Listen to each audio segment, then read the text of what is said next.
नमस्कार भाइयों। IPO IPO IPO IPO के मौसम और दस्तूर चल रहा है और इसी आईपीओ के क्रम में हमारे पीडब्ल्यू का आईपीओ आने वाला है। हमारे फिजिक्स वाला अलग सर अपना आईपीओ लेकर आने वाले हैं। आईपीओ 11 नवंबर से 13 नवंबर तक ओपन रहेगा। आईपीओ की लिस्टिंग 18 नवंबर को हो सकती है। ये तो रही बेसिक बातें, अब इसके ऊपर कुछ चलती हैं। एडटेक की दुनिया में पीडब्ल्यू का वैल्यूएशन सबसे ज्यादा रखा गया है। 31,500 करोड़ का वैल्यूएशन। इतना बड़ा वैल्यूएशन किसी और कंपनी के पास नहीं है जितना बड़ा पीडब्ल्यू के पास है। वैल्यू के साथ ही कंपनी के पास सबसे बड़ी रेवेन्यू भी है और कंपनी के पास सबसे बड़े लॉसेस भी हैं। इतने बड़े लॉसेस किसी और कंपनी के पास नहीं है। लगभग 3,500 करोड़ का आईपीओ आने वाला है, जिसमें 90% फ्रेश इशू है और 10% ऑफर फॉर सेल है।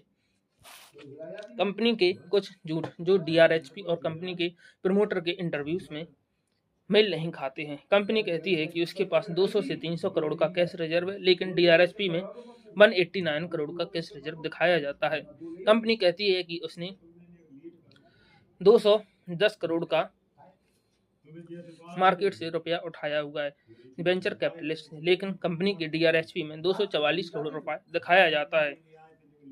कंपनी लास्ट 3 ईयर से कंटिन्यू बेसिस पर लॉसेस बुक कर रही है और मैं तो इस कंपनी को लॉस मेकिंग मशीन कहना चाहूँगा, क्योंकि कंपनी ने इस प्रकार से अपने आप को लॉस को रिकवर किया है। इस साल भी लॉस में है और लास्ट 3 ईयर से भी लॉस में है। अगर आप अपने पैसे को आग लगाते हुए देखना चाहते हैं, लेकिन भारत में बढ़ते हुए प्रदूषण को कम करना चाहते हैं, तो पैसे में डायरेक्ट आग ना लगाकर आप पीडब्ल्यू की आईपीओ में अपना पैसा लगाकर आग का मजा प्राप्त कर सकते हैं। कंपनी अपने पैसे में कैसे आग लगाए या इस बात का सुख प्राप्त कर सकते हैं। कंपनी का कहना है कि वह अपने 25% पैसे से नए बिजनेस में एक्सपेंड करेगी, इनऑर्गेनिक एक्सपेंडिचर करेगी।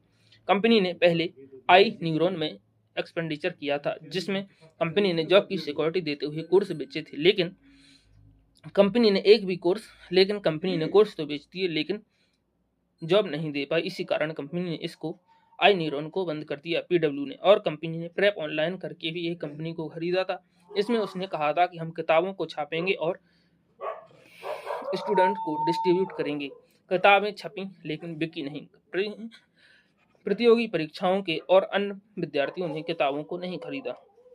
जो कंपनी अपने खुद के पैसे को मैनेज नहीं कर पा रही है, जो ठीक से एक्सपेंडिचर नहीं कर पा रही है, वह जनता के और पैसे लेकर 25% और मार्केट में एक्सपेंडिचर करेगी।